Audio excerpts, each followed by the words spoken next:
mostly what we're going to be talking about today is the latest iteration of EMR, which was actually iterated on the earlier versions of EMR for a high school context. And I'll talk about that in a little bit.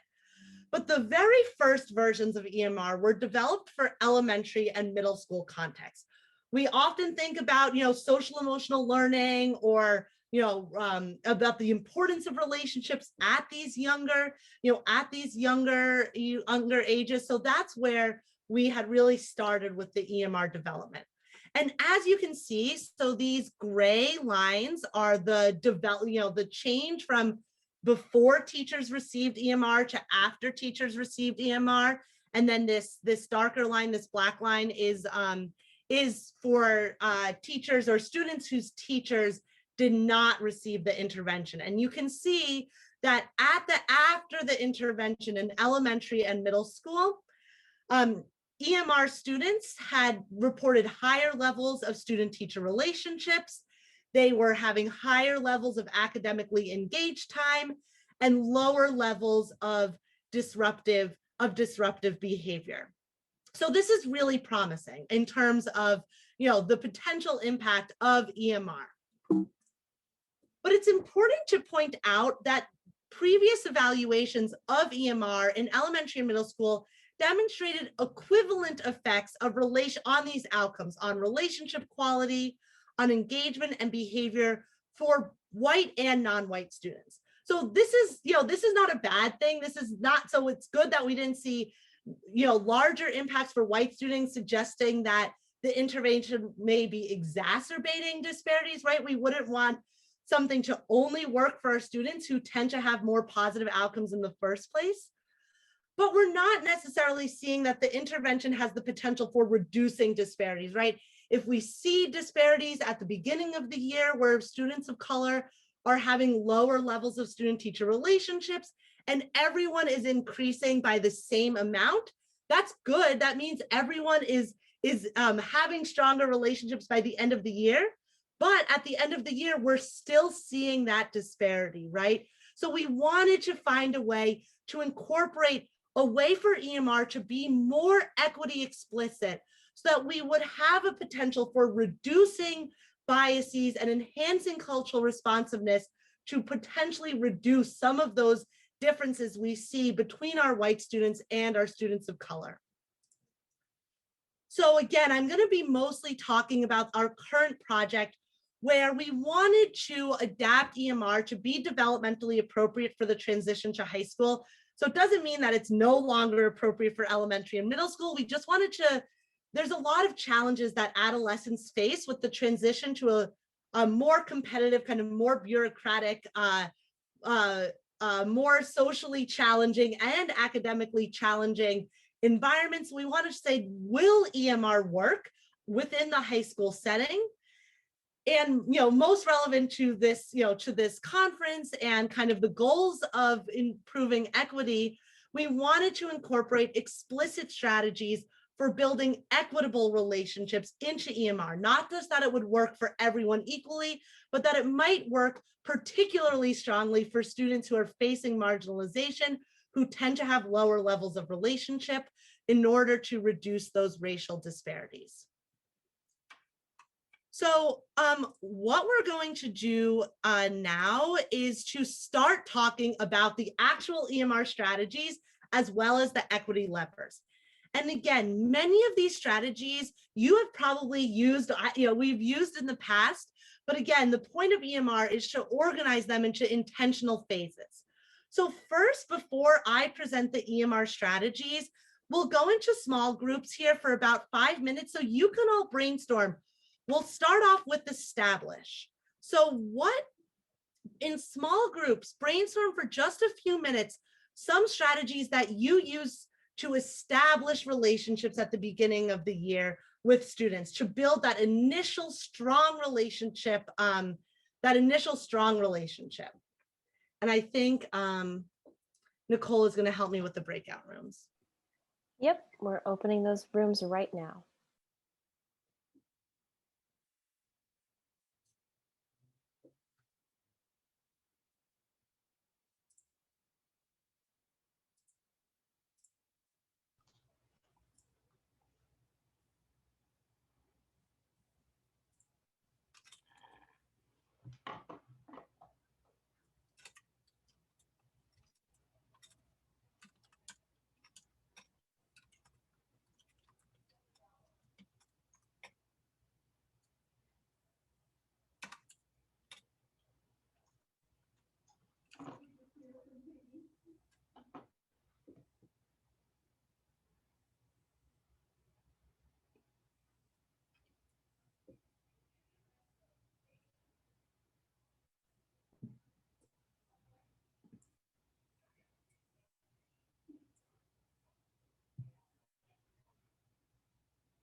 Looks like everyone is in the breakout rooms. Are we able to talk now?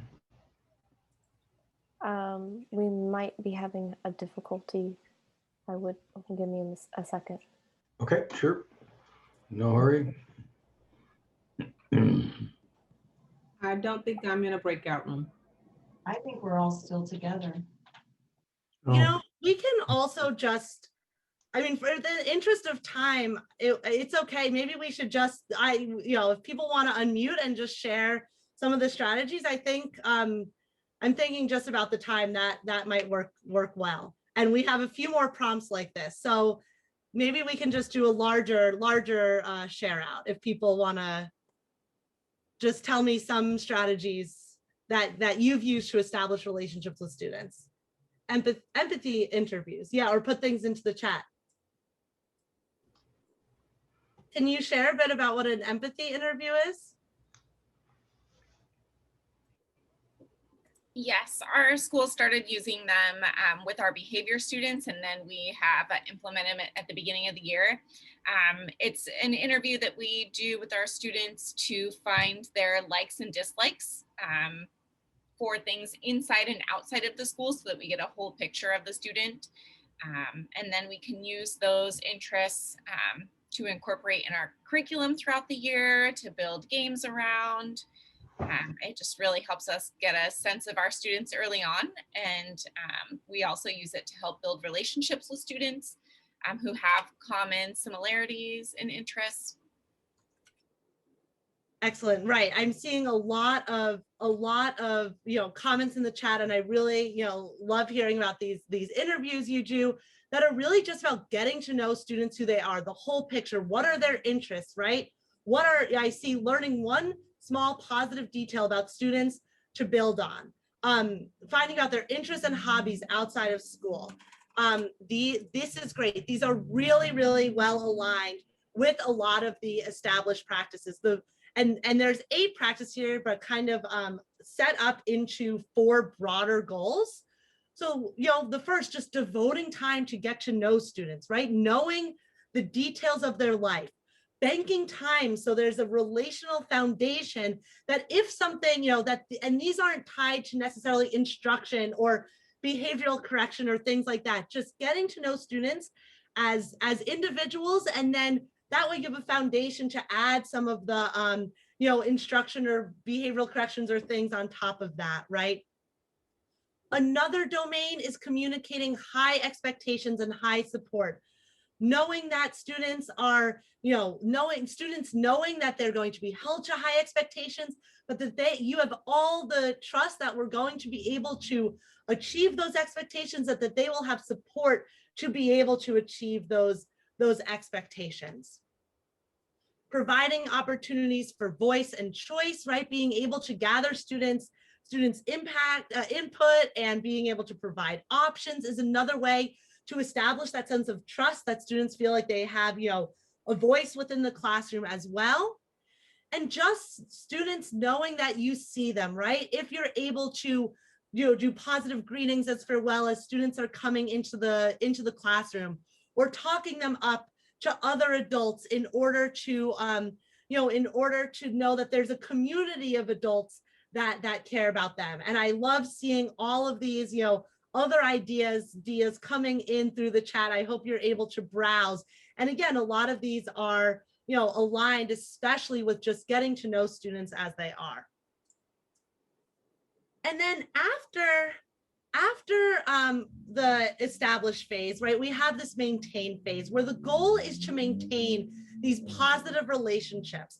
And I don't know how many of you have heard of this 5-to-1 ratio of positive to negative interactions, where we want to make sure that we're, for every maybe negative interaction, even if it's not a big conflict, that we've established kind of a base of 5-to-1 positive interactions, 5-to-1 positive to negative interactions. A lot of the times we often just don't say the positive things. We just kind of take it for granted, and we don't necessarily go out of our way to maybe praise or reward, exciting behavior, or just let people know that we're excited to see them for the day.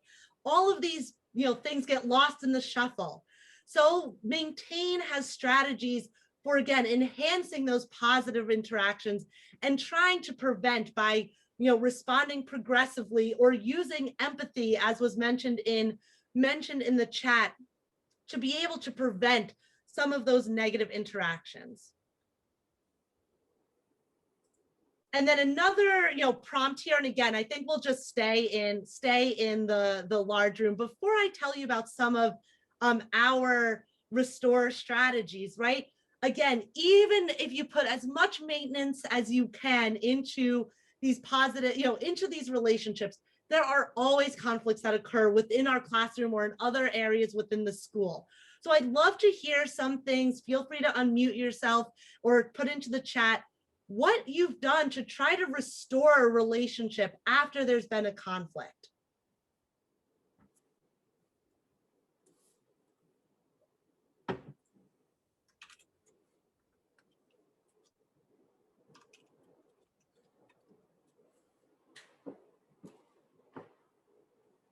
Great, I see problem solve together, accept responsibility, apologize when needed, validate their feelings. I see restorative circles, apologize.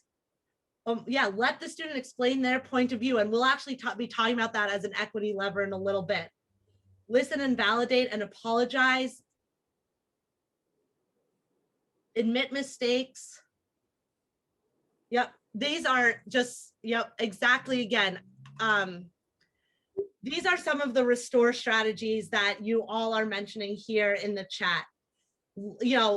I've been hearing a lot of apologize, right? Taking ownership of, it's not that it's necessarily the whole incident, but what may have gone wrong that was from our issue that we may have kind of blown up in a moment, and we can take ownership over that, right? I saw mutual problem solving, working with the student together in order to, what should be the solution together to this issue, and how can we both come up with something that would be a mutual solution to this, to whatever the conflict may be around, if it's behavioral, academic.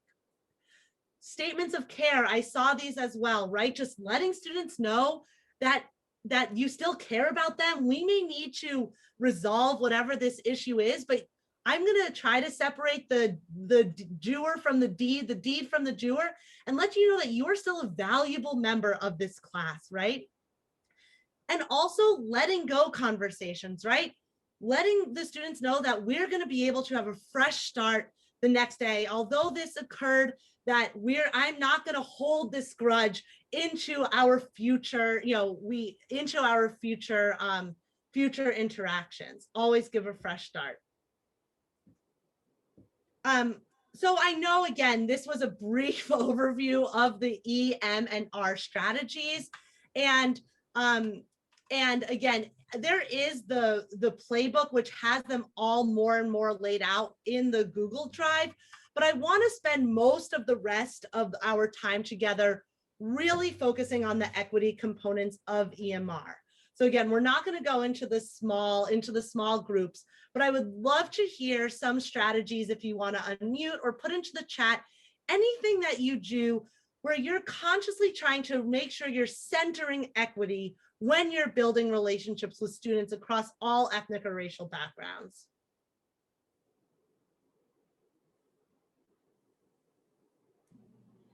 Larissa, are you going to get into the tree and putting like apples and students in that part?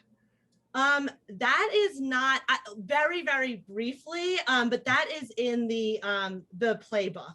Yeah, that's one way that we try to provide some equity with our staff and have them rank and find students that they don't have a good relationship with, and then reflect on the identities of the students at the top of their tree, and then target those students for these interventions. Perfect. Right. Just identifying the students who may be falling through those cracks or may be constantly in restore, right? That is one of the strategies is okay, if you're, which students are maybe not in that maintain phase yet, how do we target those students in order to make sure we're putting a little bit of extra attention? Yeah, excellent. What is the name of I think it says EMR Playbook in the Google Drive.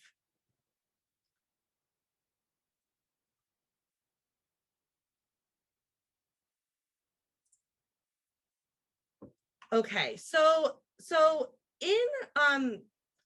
we, as I mentioned, we have these 4 equity levers, the 4 equity levers that are part of EMR. And the goal of these equity levers are not to add on separate strategies to the EMR strategies, but in order to enhance the kind of equitable implementation of EMR. And before I dive into what these equity levers are, I think it's really important to kind of speak to how the biases that we hold may end up impacting our, the relationships that we build. And I know that there's been probably a lot of focus on racial equity, maybe in our schools, our communities, and society, and we may all be coming to this discussion and framework from different places. Some of this information, may hit harder closer to home, but the goal here is to really develop strategies for interrupting these biases in relationship buildings, not necessarily just to kind of build awareness of the biases that we do hold. So our brain is processing 11 million pieces of information a second. Only 40 to 50 of those are conscious. So most decisions are being made in our unconscious minds. And our brain is constantly forming what we call mental shortcuts that help us know what to expect or what's expected of us. And the challenge is that a lot of these mental shortcuts are really helpful for us to navigate everyday life, to help us know what side of the road to drive on, right? To help us know how we should interact with our bosses, our colleagues, our friends, right? Just how to get through any given day. But the problem is that we're also, as a product of our environments, are also forming these mental shortcuts about individuals within our society. We're constantly our brains, based on the messages that we see in society, are applying stereotypes to people without conscious awareness. Constant priming in our environment helps our brain form mental shortcuts. So you can see these 2 pictures that were in the news after Hurricane Katrina. And you have a dark-skinned person here, and the adjective or the verb here was looting, right?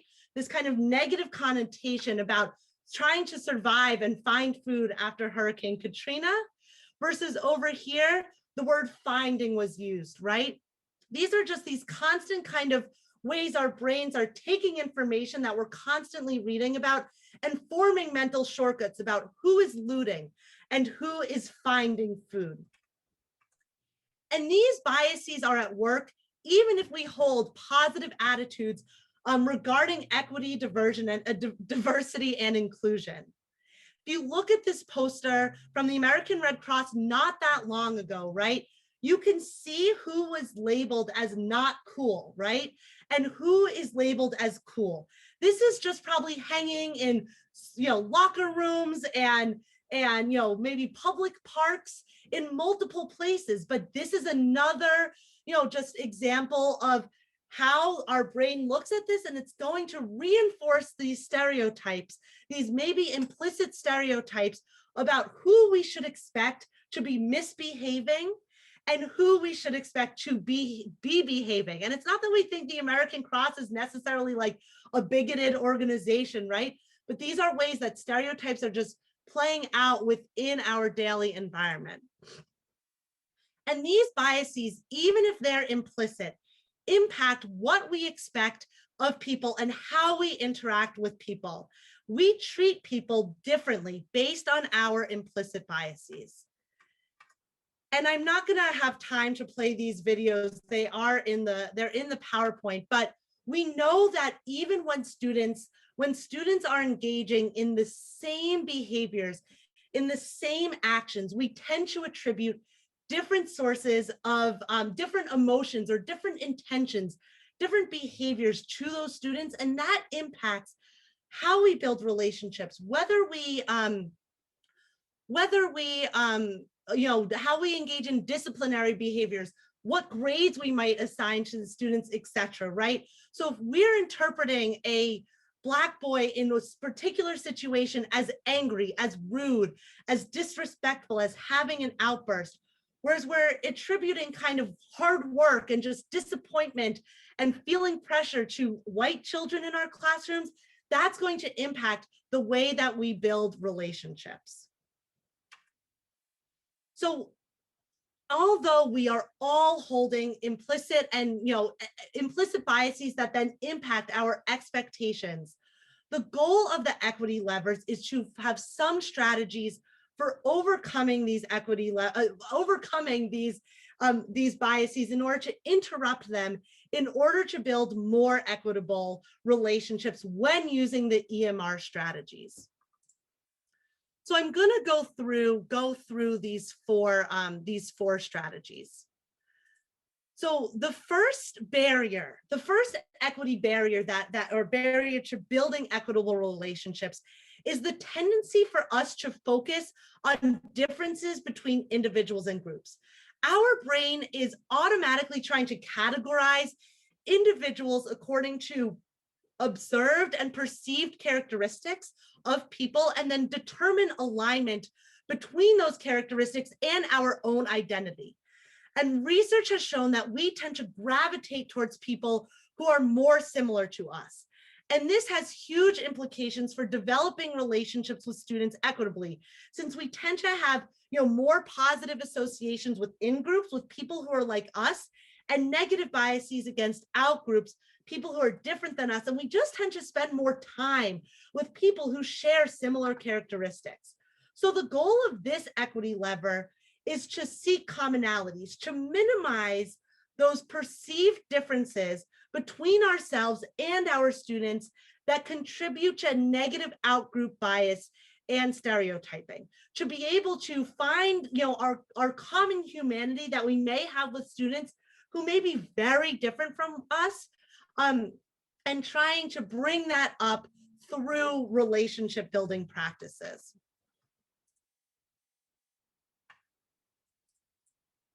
The second equity lever is to gain perspective. And I know someone mentioned this in the chat earlier, right? Another barrier that we may come across is a lack of understanding of students' perspectives, because as humans, we just take our own experiences, values, and perspectives for granted, and we assume that others share those perspectives. So we may get into a conflict or go through some experience together and assume that everyone is feeling the same way about it.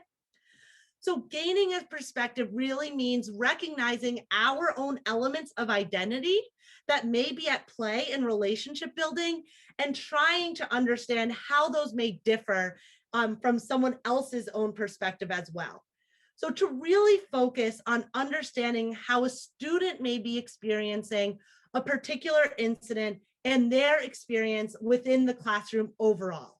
And so trying to get that perspective both from, trying to understand how a student sees his or her experience as a learner within the classroom, and making sure that we're checking kind of any assumptions we may be making about students' perspectives.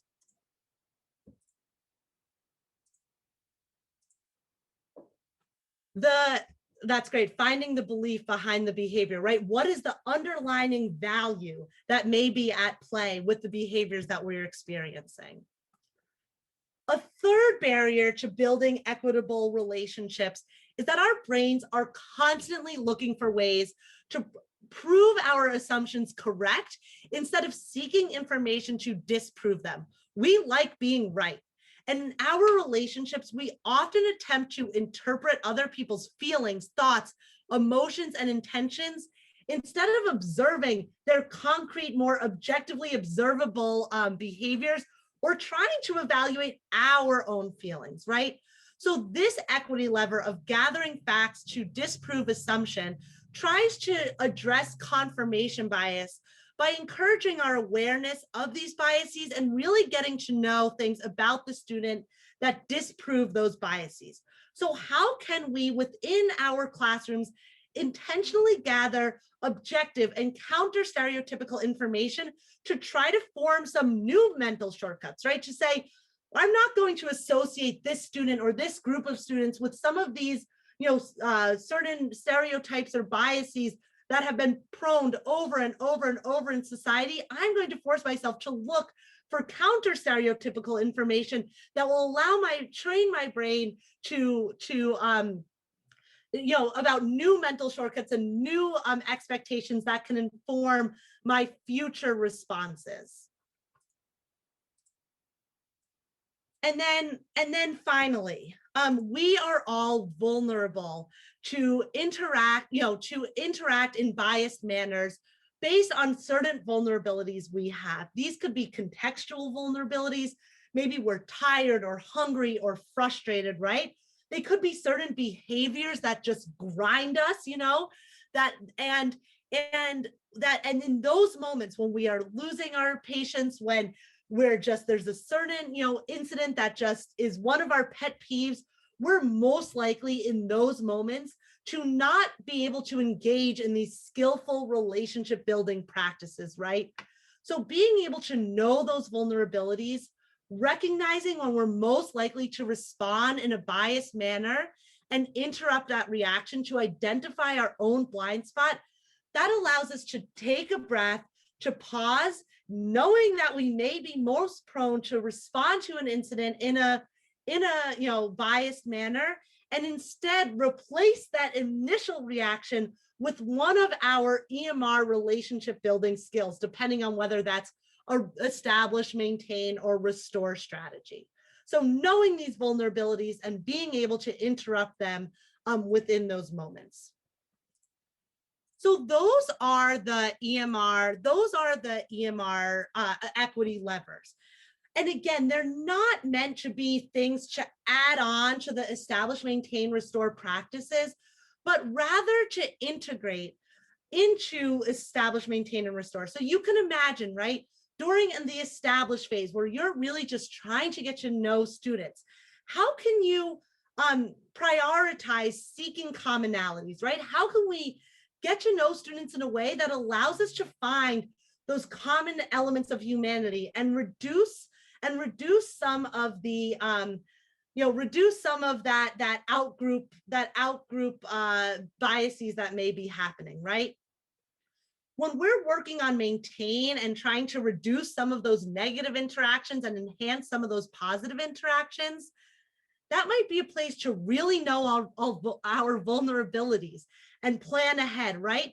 Know that you're going to take a moment before responding and being able to kind of just pause and be able to engage in a maybe more positive 5-to-1, as opposed to that, and as opposed to jumping straight to kind of a maybe conflictual, heated moment.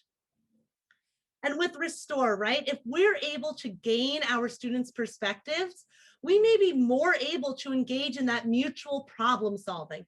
And with more students who we may not share that same perspective from the beginning. And in the playbook, there's each of the EMR strategies laid out, but the playbook also says, what are the most relevant equity levers to each of these strategies, as opposed to saying, okay, do EMR, but then also do bias reduction, right? The point is to be able to build these relationships in a more equitable way using the EMR strategies. So I would love to hear if you all, and we're not going to do this, I would love to hear if you all, after hearing about the equity levers, have any other ideas for integrating equity into relationship building practices, or whether you just have any questions at this point. I know we're getting towards the end of our time together. Any questions or strategies or ideas?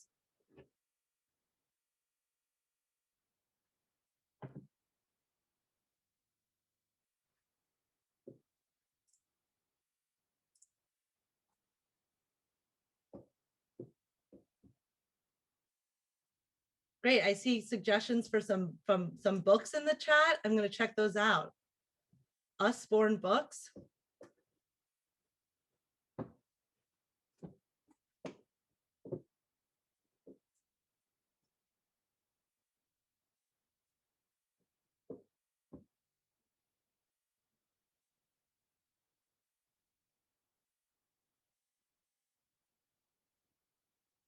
Okay, not hearing anyone unmute or seeing too much and recognizing the time.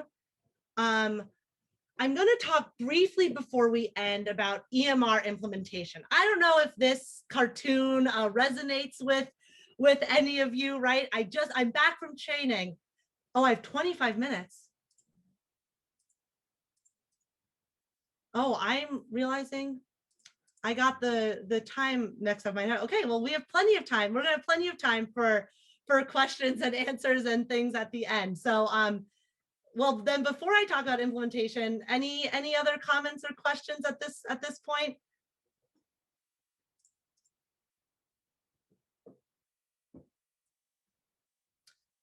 Okay, so I will talk, and I'll be able to slow down a little bit more here. So I'll talk about EMR implementation. So again, I don't, this cartoon may resonate with you all. I'm back from training. I got a big binder. The training is already forgotten, but the binder will last forever. A living monument to temporary knowledge, right? So we are at the Smart Center in particular, we are really focused on implementation and recognizing that often the train and hope model for professional development, no matter how wonderful kind of the strategies and excited people are to engage in them and to work with students in a new way, that we need to really build implementation supports into into the wonderful programs we may all be working on within our schools.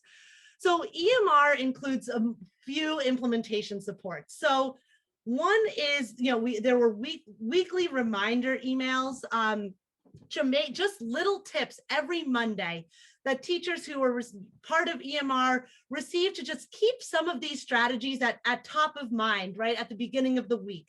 And also to just build encouragement that we're doing a great job engaging with students, and there's always strong relationships to build. There was consultation as needed with some of the program developers and people who were involved in in the establishment of EMR.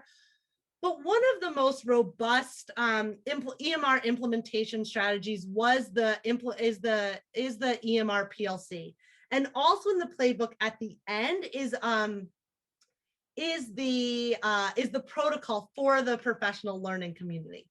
So these were, and here's the tree that Sam was talking about. So there's monthly PLCs where the focus is really focusing on, what have we done maybe over the past month in terms of building relationships? What are our goals for the next month? How do we actually action plan in order to achieve those goals? What barriers are going to get in our way? We know that time is an issue. We know that, it may be an issue if we're the only one in our classroom who's, or within our school who's grappling with this issue and we don't feel like we have a lot of support. We know that there may just be a particular, relationship that's really challenging, and it may be exhausting and wearing to be able to overcome that, right? And those are legitimate barriers, but by identifying those barriers and action planning those barriers, we're able to, build more intentional practices as we reflect on this month after month. And we also do, as part of the PLC, something that's called the roster reflection, where we really track, okay, let's take one class of ours and really see who is in establish, maintain, and restore, right?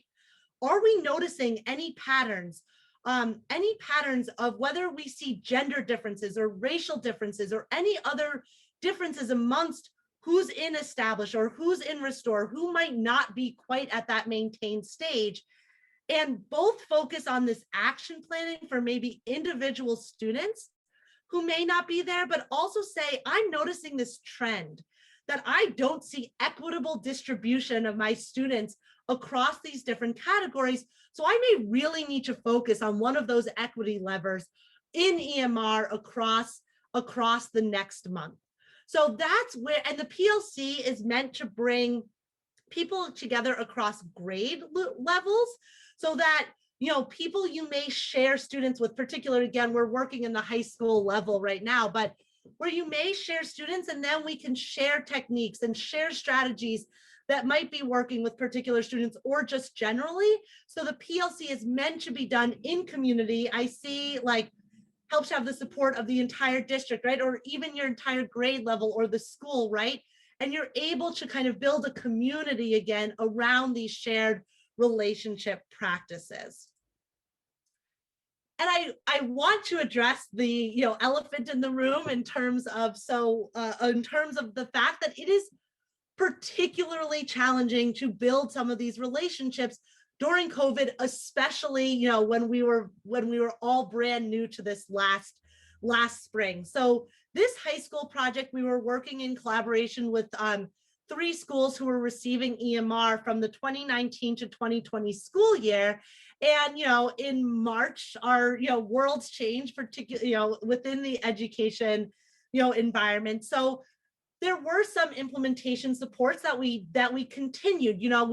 We wanted to make sure that teachers who were engaging in this process didn't feel like, oh, here's another thing to add to your plate where you're needing to grapple with this all.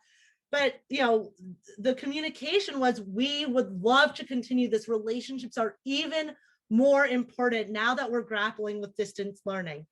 So we established a shared Google Doc across all 3 of the schools. So it wasn't just that community within any one school, to really for people to just document and brainstorm what's working for establishing, maintaining, and restoring relationships during distance learning. There were virtual monthly, oh, sorry, thank you so much for the typo. Someone pointed out that I have a typo in this name, and I want to highlight that it's Arbery, not Avery. I thank you so much. I'm going to make sure that gets updated in the slides and re-uploaded to the Google Drive. So there were virtual monthly PLCs focused on educator well-being and distance learning adaptations.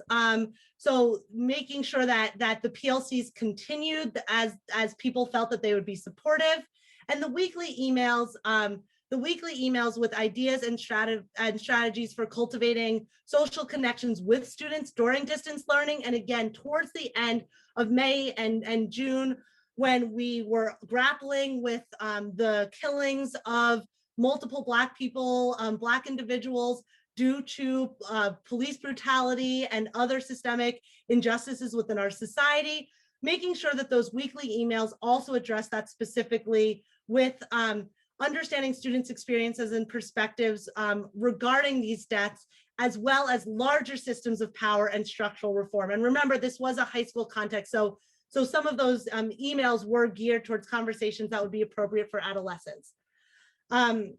So I see a question about, does the playbook have ideas to send in the weekly emails? Not in the playbook, but if you send me an email, my email will be at the end. I can share the document that has what we sent week by week.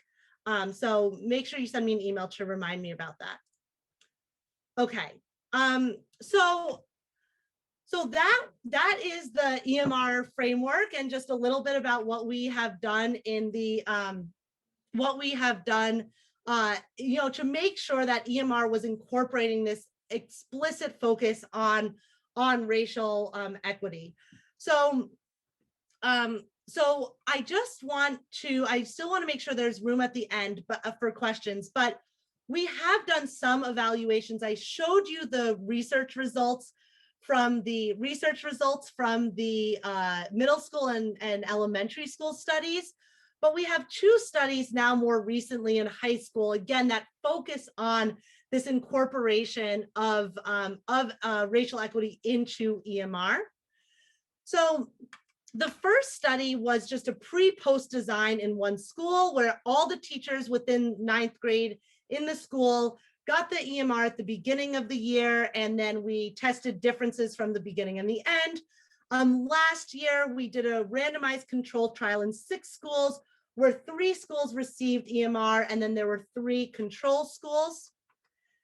And from that pre-post test, where it was just 1 school, we saw significant increases in school membership for students, in intrinsic motivation, as well as decreases in social difficulties, as well as decreases in something we call amotivation, which is kind of like the lack of motivation to go to high school. And I also want to show you some of the interactions we saw between white and non-white students. So you can see that for school belongingness, there was this kind of gap for white and non-white students in how much of a sense of belonging they felt at the beginning of the year. And this was reduced or eliminated by the end of the year. So showing that EMR did have this positive, a stronger impact for our students of color. Similarly, with social difficulties, that EMR seemed to have a stronger impact for our students of color on their self-reported kind of social difficulties. Similarly, we see that there was an increase in motivation for our students of color, as well as that there was a buffer in kind of the reduction in GPA for students of color within this study. And for the randomized control trial, so this is just from September to January. So this is all pre-COVID. EMR students who started the year with weak relationships at the beginning of the year reported higher positive relationships than control students. So for those who were really needing strong relationships, EMR had a positive impact. Similarly, EMR students who started the year with high behavioral challenges reported lower behavioral problems than control students. And then students of color within the EMR group reported higher levels of school belonging and future aspirations than control students. So this is promising, showing that EMR, this equity explicit EMR, really seems to be working for the students who need it most. And we were also in this study able to collect data about the impacts of EMR on teachers themselves. So EMR teachers reported higher levels of multicultural teaching competencies, knowledge, and skills. And EMR teachers who started the year with high levels of burnout, so feeling really burnt out, they reported lower levels of burnout at the end of the year than control teachers. So it's really exciting to see some of the impacts not only on students, but also on teachers as well.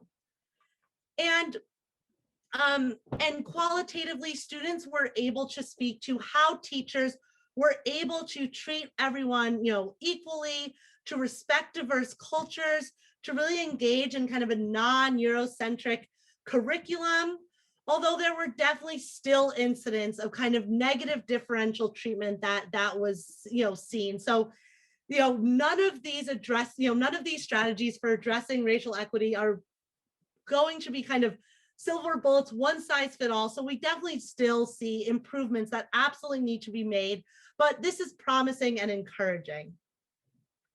Teachers were able to speak to specific strategies that they found to be particularly important for addressing equity, and also are consistently speaking to the importance of the PLCs to better support them in improving relationships, to have that protected time where we can just think and focus with our colleagues on how to improve relationship building. I also just want to highlight some quotes about EMR during COVID. So again, teachers were still really motivated in these 3 schools to engage in relationship building skills during distance learning. One teacher said, for me, reaching out, calling a parent led to an hour-long conversation with a parent and a scholar to identify family needs. It really helped the scholar see that I was wanting to help.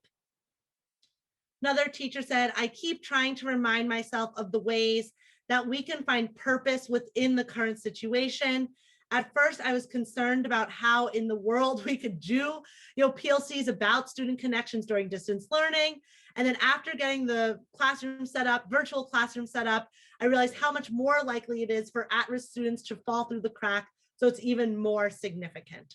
So I'm sure, I hope, some of this may resonate with you all. And that is the end. I know this was a really brief overview of EMR, but I hope it gives you some understanding of the ways that we can really build intentionality into establishing, maintaining, restoring relationships with students, and really being attuned to how to do that with a specific equity lens to kind of reduce some of these biases and inequities that we see constantly within our classrooms and school environment.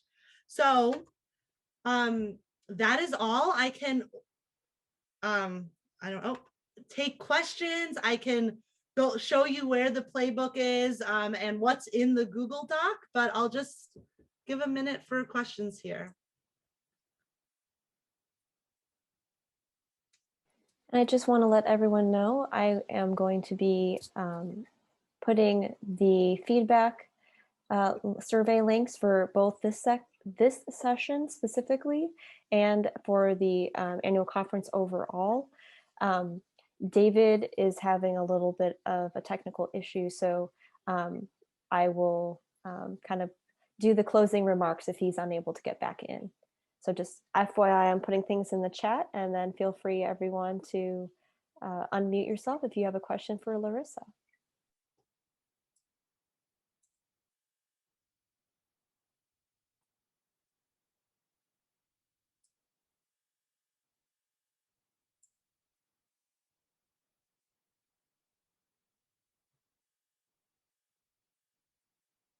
So yeah, I'm just pulling up the this is the playbook and that we use for EMR, and you can see that there's kind of breakdowns of each of the practices as well as the equity levers, and this is a resource you all can use. So great question. So what PD is involved with the playbook? So we, for the PD, it's like a 6-hour professional development where we go through each of the relationship stages, practice the different strategies. There's interactive components, learning about the equity levers, learning more about the science between kind of biases and equity, going over what's going to happen in the PLC. So we always recommend, we share the playbook because we don't necessarily, we want this to be accessible to people, and recognizing that PD time is limited and not everyone has the capacity to engage with the full professional development. But we highly do recommend that if you want to establish EMR within your school district, to get in touch with us, to be able to maybe set up a time either for the PD or for a train the trainer model and things like that, especially since there are so many implementation supports.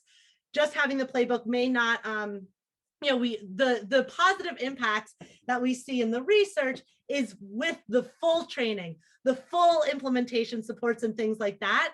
So it's, so I hope that answers your question, Michelle. But this is really something we want to share. But if you are interested, we absolutely have PD opportunities and would absolutely love to work with, schools or districts around this in whatever capacity works for you all. Great. So if you are, so if you're interested, please email. There's 2 emails that are at the end, and either our broader team, which is relate@uw.edu, I'll put it in the chat, or me personally is Larissa Gaias at uml.edu. So feel free to email if you're interested in more, you know.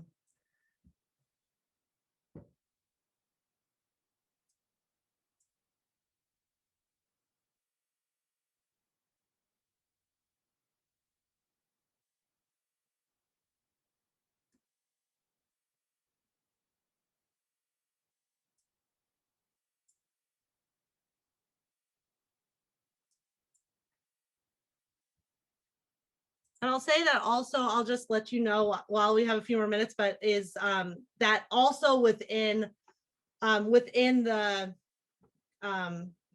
Google Drive folder are the slides, which I'm going to update as soon as we get off here.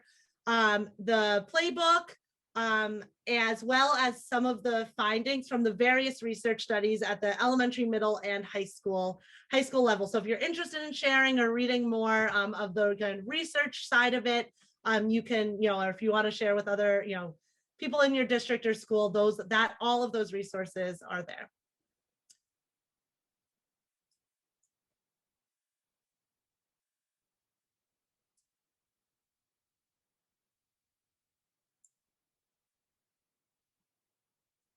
Yeah, thank you all for being here today. I hope you have a wonderful conference across the 3 days. And thanks to our Oregon RTI for organizing and hosting and for centering equity within the work that we all do and providing these opportunities. So